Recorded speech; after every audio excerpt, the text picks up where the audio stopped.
વિદ્યાર્થી મિત્રો, સ્વાગત છે આપનું. ગયા વિડીયોમાં આપણે ઈમેલ રાઇટિંગ શીખ્યા હતા. ઈમેલ કઈ રીતના લખો. ઈમેલ છે તમને ખબર છે ધોરણ 11 તથા 12માં 5 માર્કમાં પૂછાય છે. ઈમેલ વિશે આપણે જાણ્યું હતું કે ઈમેલ કઈ રીતના લખવું, એની પદ્ધતિ શું છે, કઈ રીતના એમાં લખાણ હોય છે. હવે આજનો જે આપણો મુદ્દો છે એ મુદ્દો છે રિપોર્ટ રાઇટિંગ. હવે રિપોર્ટ રાઇટિંગ છે એ ઈમેલના અથવામાં પૂછાય છે. તમને બે ઓપ્શન આપેલા હોય છે, એક ઈમેલ રાઇટિંગ હોય છે અને બીજો હોય છે રિપોર્ટ રાઇટિંગ. એ બેમાંથી તમારે કોઈ પણ એક પસંદ કરવાનું હોય છે. બંનેના માર્ક સરખા હોય છે. ઈમેલ લખો તો પણ એટલા જ હોય છે અને રિપોર્ટ લખો તો પણ એટલા જ હોય છે.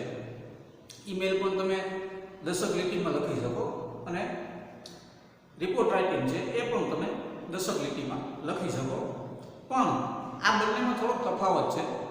ઈમેલ લખવું એની ફોર્મેટ અલગ છે, જ્યારે રિપોર્ટ લખવું એની ફોર્મેટ પણ અલગ છે. એ બંને વચ્ચે તફાવત શું છે તે આજે આપણે સમજવાનો પ્રયાસ કરીશું. કે રિપોર્ટ રાઇટિંગ છે એ કઈ રીતના લખવું, એની મેથડ શું છે, એમાં શું તમે સમાવેશ કરી શકો, એના વિશે આપણે આજે શીખવાનું છે. હવે જેમ કે તમે જોઈ શકો છો કે સૌથી પહેલા જે રિપોર્ટ રાઇટિંગ હોય છે, જ્યારે તમે રિપોર્ટ રાઇટિંગ લખો પહેલાં તો તમને ખબર છે નવા પેજ પરથી શરૂઆત કરવી. પછી જે રિપોર્ટ રાઇટિંગની અમુક જે મૂળભૂત વાતો આપણે કહીએ, બેસિક થિંગ જેને આપણે કહીએ, એમાં તમારે ધ્યાન એટલું રાખવાનું કે સૌથી પહેલાં જે રિપોર્ટ રાઇટિંગનું ટાઇટલ છે, તમને પ્રશ્નમાં આપેલું જ છે કે આના ઉપર તમારે રિપોર્ટ લખવાનો છે. જે ટાઇટલ છે એ તમારે મધ્યમાં લખવાનું હશે, સેન્ટરમાં. પેજ હોય પેજના સેન્ટરમાં. સેન્ટરમાં એટલે કે અહીંયા આ છે આ રિપોર્ટ રાઇટિંગનું ટાઇટલ છે. અહીંયા તમારે ટાઇટલ લખવાનું છે. જે ટાઇટલ હોય મુખ્ય અહીંયા ટાઇટલ લખવાનું. કોઈ પણ ટાઇટલ હોઈ શકે. સ્પોર્ટ્સ ડે હોઈ શકે, રિપબ્લિક ડે હોઈ શકે, પર્યાવરણ દિવસ હોઈ શકે, શિક્ષક દિન હોઈ શકે. આવું કોઈ પણ ટાઇટલ તમને પ્રશ્નમાં આપેલું હશે એ તમારે સેન્ટરમાં લખવાનું. આ પહેલી બાબત ધ્યાનમાં રાખવા જેવી કે હંમેશા ટાઇટલ. અને બીજી એક ખાસ વાત, ટાઇટલ હંમેશા કેપિટલ અક્ષરમાં લખવાનું. શીર્ષક છે ટાઇટલ એ હંમેશા તમારે કેપિટલ લેટરમાં લખવાનું રહેશે. પેજ હોય એની મધ્યમાં. બીજી એક વાત કે ટાઇટલમાં કે લખાઈ ગયું પછી પેજની જમણી બાજુ જે પેજ હોય એની રાઈટ સાઈડમાં તમારે સ્થળ લખવાનું રહે. સ્થળ એટલે કે સિટીનું નામ જે હોય છે એ, જે સિટીની અંદર તમારી સ્કૂલ આવેલી હોય અથવા જે સિટીમાં એ ફંક્શન ઓર્ગેનાઇઝ થયો હોય એ સિટીનું નામ લખવાનું રહેશે. સિટીનું નામ તમે એવું જરૂરી નથી કેપિટલમાં લખો, સિટીનું નામ તમે સ્મોલમાં પણ લખી શકો. અને એની નીચે તમારે ડેટ લખવાની રહેશે. ડેટ. હવે ડેટમાં એક તમને ચોખવટ કરી દઉં કે ડેટ હંમેશા જૂની આવશે. કેવી આવશે? જૂની. અહીંયા લખી દઉં છું જૂની તારીખ આવશે. કેવી આવશે? જૂની તારીખ. કેમ કે અહેવાલ છે એ હંમેશા ઉજવાઈ ગયા પછી લખવાનું હોય છે. જ્યારે ઈમેલ છે એ અલગ વસ્તુ છે. ઈમેલમાં તમે કોઈ પણ તારીખ નાખી શકો, પણ અહેવાલ વસ્તુ એવી છે, રિપોર્ટ, કે એક વખત ઘટના બની ગયા પછી તમારે અહેવાલ લખવાનો હોય છે. એટલે હંમેશા તારીખ છે એ જૂની આવશે. આ વાતનું ખાસ તમારે તકેદારી રાખવાની છે, કોઈ પણ જૂની તારીખ. અને બીજું એક કે તારીખમાં જો તમને કોઈ પર્ટિક્યુલર ઓકેઝન વિશે પૂછવાનું હોય તો તમે તારીખ કોઈ પણ લખી શકો. પણ માની લો કે ગાંધી જયંતિ વિશે પૂછવાનું હોય તો એમાં તમારે 2 ઓક્ટોબર એમ જ લખવું પડે. એમાં તમે 2/11 કે 2/10 એ રીતના ન લખી શકો. એમાં તમારે 2 ઓક્ટોબર જ લખવું પડે, કેમ કે એ સ્પેશિયલ તારીખ છે. પછી માનો કે શિક્ષક દિન હોય તો એમાં તમારે 5 સપ્ટેમ્બર એમ જ લખવું પડે. એમાં 5/9/2011 10 એમ ન આવે. એમાં તમારે માત્ર એટલું લખવાનું 5 સપ્ટેમ્બર. વિજ્ઞાન દિવસ હોય તો 28 ફેબ્રુઆરી, કેમ કે ચોક્કસ તારીખ છે. ઇન્ડિપેન્ડન્સ ડે હોય તો એમાં 15 ઓગસ્ટ જ લખવું પછી તમે 15/8/2000 એમ ન ચાલે. એટલે આ વાતનું ખાસ ધ્યાન રાખવાનું કે તમને પ્રશ્નમાં પૂછ્યું છે શું, એ પ્રસંગ કયો છે, કેના વિશે છે. જો કોઈ ચોક્કસ દિવસ વિશે હોય તો એના માટે તમારે ચોક્કસ તારીખ છે એ લખવાની રહે છે. એટલે આ આવેલી તારીખ અને તારીખ હંમેશા જૂની હોય છે. એટલે કે 1 મહિના પહેલાંની કે 2 મહિના પહેલાંની, બહુ 1 વર્ષ કે 2 વર્ષ જૂની તારીખ લખવાની જરૂર નથી. એટલું બધું પાછળ જવાની જરૂર નથી. વધીને 1 મહિનો અથવા 2 મહિના કે 3 મહિના એ ચાલે. હવે માની લો કે તમે ટાઇટલ લખી લીધું, મધ્યમાં સ્પ્લેશ લખી લીધું અને તારીખ લખી લીધી. બીજી ધ્યાનમાં લેવા જેવી બાબત તો કે રિપોર્ટ રાઇટિંગ જે છે એ એક જ ફકરામાં લખવાનું. રિપોર્ટ રાઇટિંગ જે છે એ તમારે એક જ પેરેગ્રાફમાં લખવાનું હોય છે. એમાં બીજો પેરેગ્રાફ આવતો નથી. જ્યારે તમે લખવાની શરૂઆત કરો ત્યારે પેરેગ્રાફ પાડવાનો, એ આટલી જગ્યા મૂકી અને લખવાની શરૂઆત કરવાની, પણ પછી ક્યાંય એમાં પેરેગ્રાફ આવતો નથી. સળંગ તમારે લખવાનું હોય છે. આ વાતનું ધ્યાન રાખવું. બીજી એક ધ્યાનમાં રાખવા જેવી બાબત કે રિપોર્ટ રાઇટિંગ એવો પ્રયાસ કરવાનો કે 12 થી 15 લીટીમાં તમે લખી શકો. રિપોર્ટ રાઇટિંગ છે એ 12 થી 15 લીટીમાં, એટલે કે તમારું જે પેજ હોય છે એ પેજ આખું ના ભરે તો કાંઈ નહીં, પણ 12 થી 14 લીટી તમે લખો, એ રીતના પ્રયાસ કરવાનો તમારે. બીજું કે મોટા ભાગે વાક્યો કેવા પસંદ કરવા, તો કે જે ઘટના ઘટી ગઈ છે એટલે કે ભૂતકાળના વાક્યો પસંદ કરવા. સાદો ભૂતકાળ વાપરી શકો, પૂર્ણ ભૂતકાળ વાપરી શકો, એ બંને વાક્યો તમારે યુઝ કરવાના. કેમ કે ઘટના ઘટી ગઈ છે, તમે સમજી શકો જે ઘટના ઘટી ગઈ છે એટલે એમાં તો સ્વાભાવિક છે કે ભૂતકાળના વાક્યો જ આવવાના છે, એમાં ભવિષ્યનું તો કાંઈ આવવાનું નથી. એટલે સાદો ભૂતકાળ ને પૂર્ણ ભૂતકાળવાળા વાક્યો, એટલે કે વોઝવેરવાળા અથવા હેડવાળા વાક્યો તમારે, આપણી શુદ્ધ ગુજરાતી ભાષામાં કહીએ તો વોઝવેરવાળા વાક્યો અને હેડ અને એવા વાક્યો તમારે પસંદ કરવાના. બીજું કે રિપોર્ટ લખવાનું એવી રીતના કે જે વાસ્તવિકતામાં એવી ઘટના ઘટી હોય. જ્યારે તમે રિપોર્ટ લખો ત્યારે એવી રીતના લખવી કે જે રિયલમાં તમારી સ્કૂલમાં ઉજવાની હોય કે બની હોય, જેથી કરીને શું થાય, જે વાંચવાવાળો વ્યક્તિ છે એને એવું લાગે કે નહીં, આ ઘટના ખરેખર વાસ્તવિકતામાં ઘટેલી છે અને વિદ્યાર્થીએ જે લખાણ લખ્યું છે એ રિયલમાં ઘટના ઘટી છે. આવો પ્રયાસ કરવાનો છે તમારે. એટલે આ થોડીક મૂળભૂત બાબતો છે જેના ઉપર તમારે ધ્યાન આપવું. હવે આપણે રિપોર્ટની શરૂઆત કરીએ કઈ રીતના. જેમ કે મેં તમને અગાઉ કીધું હતું કે જ્યારે લખાણની શરૂઆત કરો ત્યારે પહેલાં તમારે પેરેગ્રાફ પાડવાનો. આપણે અહીંયા પેરેગ્રાફ પાડવાનો છે. મેં તમને કીધું હતું એમ કે હંમેશા અહેવાલ છે ભૂતકાળમાં હોય છે, એટલે આપણે શું લખ્યું છે, લાસ્ટ મંથ. અહીંયા શું લખ્યું છે, last month. Last month we celebrated ખાલી જગ્યા ડે ઇન અવર સ્કૂલ. હવે ત્યાં ખાલી જગ્યા છે એ ખાલી જગ્યામાં શું આવશે, તો કે ખાલી જગ્યામાં જે દિવસ ઉજવવાનો છે એ દિવસ આવશે. તો આપણે માની લઈએ કે ટીચર્સ ડે આપણે ઉજવો, તો અહીંયા શું આવશે, આપણે શું લખવાનું, ટીચર્સ ડે.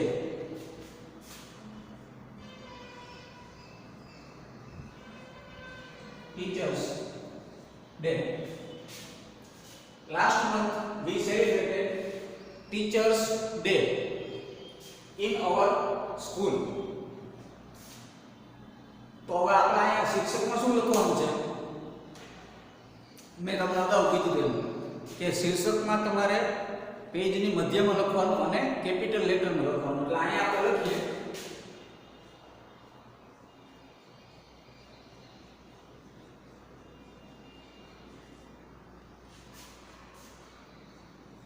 Teachers day. બરોબર. આપણી સ્કૂલ એટલે સ્થળનું નામ શું આવશે, તો કે વનથલી. એ જરૂરી નથી કે તમે કેપિટલમાં લખો, એ તમે સ્મોલમાં લખો તો ચાલે. બરોબર. અને જ્યાં જૂની તારીખ છે, હવે આમાં શિક્ષક દિન છે એમાં તમે આડાવડી તારીખ ન લખી શકો. એમાં ફરજિયાત તમને ખબર છે કે શિક્ષક દિન ક્યારે આવે, તો કે એ 5મી સપ્ટેમ્બરના રોજ જ આવે. તો અહીંયા તમારે ફરજિયાત 5મી સપ્ટેમ્બર લખવાની રહેશે. તો અહીંયા લખવાનું સપ્ટેમ્બર. સમજાય છે મિત્રો?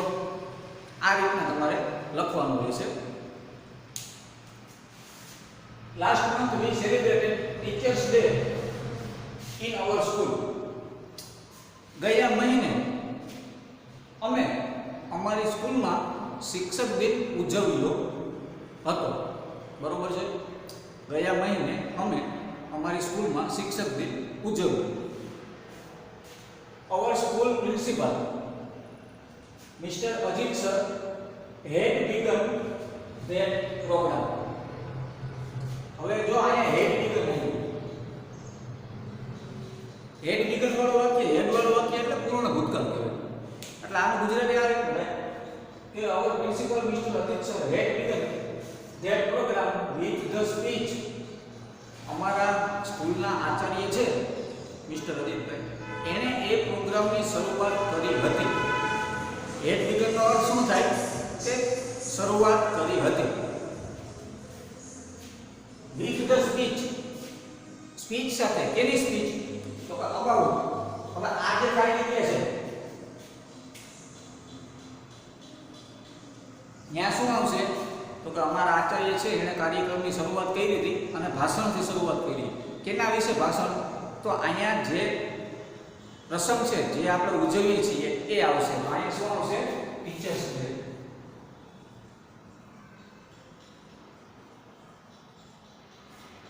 હવે આ વાક્ય આ રીતના થાય. Our principal Mr. Ajit sir had begun that program with the speech about Teachers Day. અમારી સ્કૂલના આચાર્ય જે છે મિસ્ટર અજીત સર, એણે એ કાર્યક્રમની શરૂઆત ટીચર્સ ડે વિશે સ્પીચ આપી અને કહી દીધી, ભાષણ આપી અને કહી દીધી. આ પેરેગ્રાફ કમ્પલસરી છે, તમારે ગોખી લેવાનો. કોઈ પણ સબ્જેક્ટ હોય એના ઉપર ચાલે. All students were present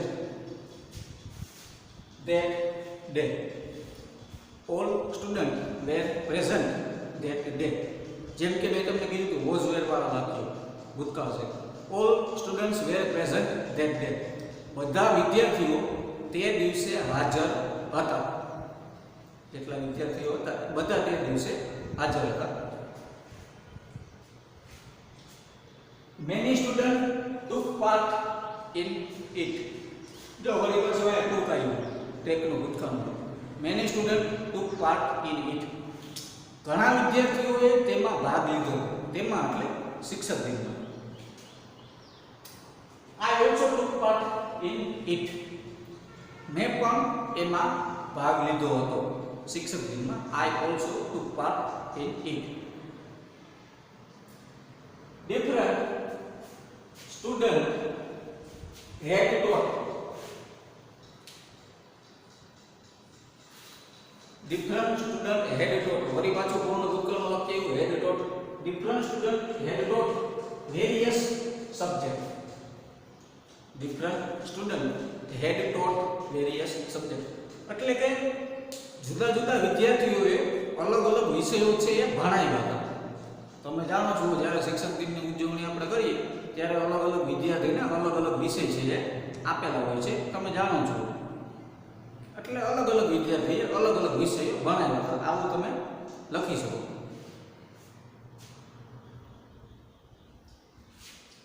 English was taught by Jagdish.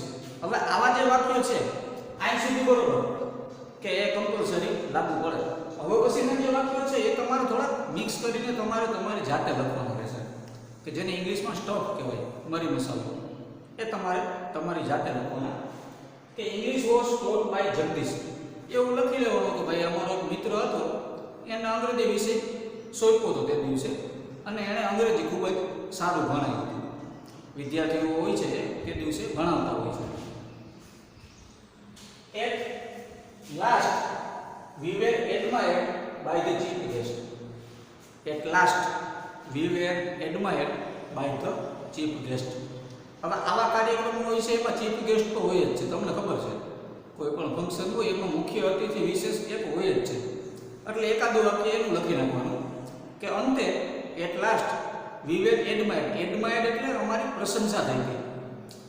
કોના દ્વારા? તો કે જે મુખ્ય અતિથિ વિશેષ હતા એણે અમને વખાઈ નાખ્યા. At last we were admired by the chief guest. અંતે જે મુખ્ય અતિથિ હતા એણે અમને વખાઈ નાખ્યા. મુખ્ય અતિથિ કોણ હતા? Mister Desai was the chief guest. અહીંયા તમે કોઈ પણ નામ લખી શકો, સારું એવું સરનેમ વાળું નામ હોય એ તમે લખી શકો. Mister Desai was the chief guest. પાછું વોઝ વાળું વાક્ય આવ્યું કે જે મુખ્ય અતિથિ છે એ કોણ હતા? તો કે શ્રીમાન દેસાઈ છે એ મુખ્ય અતિથિ હતા. Really we enjoyed that day. Really we enjoyed that day. પાછું ભૂતકાળનું વાક્ય really we enjoyed that day. અમે ખરેખર એ જે પ્રસંગ હતો, એ જે ઘટના હતી એનો અમે આનંદ માણ્યો હતો. જે આખી ઘટના હતી એનો અમે આનંદ માણ્યો હતો, એ જે પ્રસંગ હતો એનો. એટલે રિપોર્ટ રાઇટિંગમાં મિત્રો કાંઈ અઘરું નથી.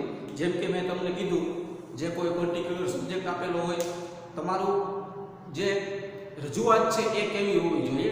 ફરી પાછું રિવિઝન તમને કરાવી દઉં કે જ્યારે રિપોર્ટ લખો ત્યારે સૌથી પહેલાં કાગળની મધ્યમાં એનું જે ટાઇટલ છે એ લખવાનું. એ હંમેશા કેવું લખવાનું? કેપિટલ લેટરમાં. જમણી બાજુ સ્થળ લખવાનું, એ તમે સ્મોલમાં લખી શકો. તારીખ લખવાની. જો કોઈ ચોક્કસ દિવસ હોય તો એમાં તમારે ચોક્કસ તારીખ લખવાની હોય છે, પણ બીજું કોઈ હોય તો એમાં તમે ભૂતકાળની તારીખ નાખી શકો. એક વાત યાદ રાખવાની, તારીખ હંમેશા જૂની હોવી જોઈએ, અને એ પણ 1 મહિનો કે 2 મહિના જૂની, વર્ષ દિવસ જૂની નહીં.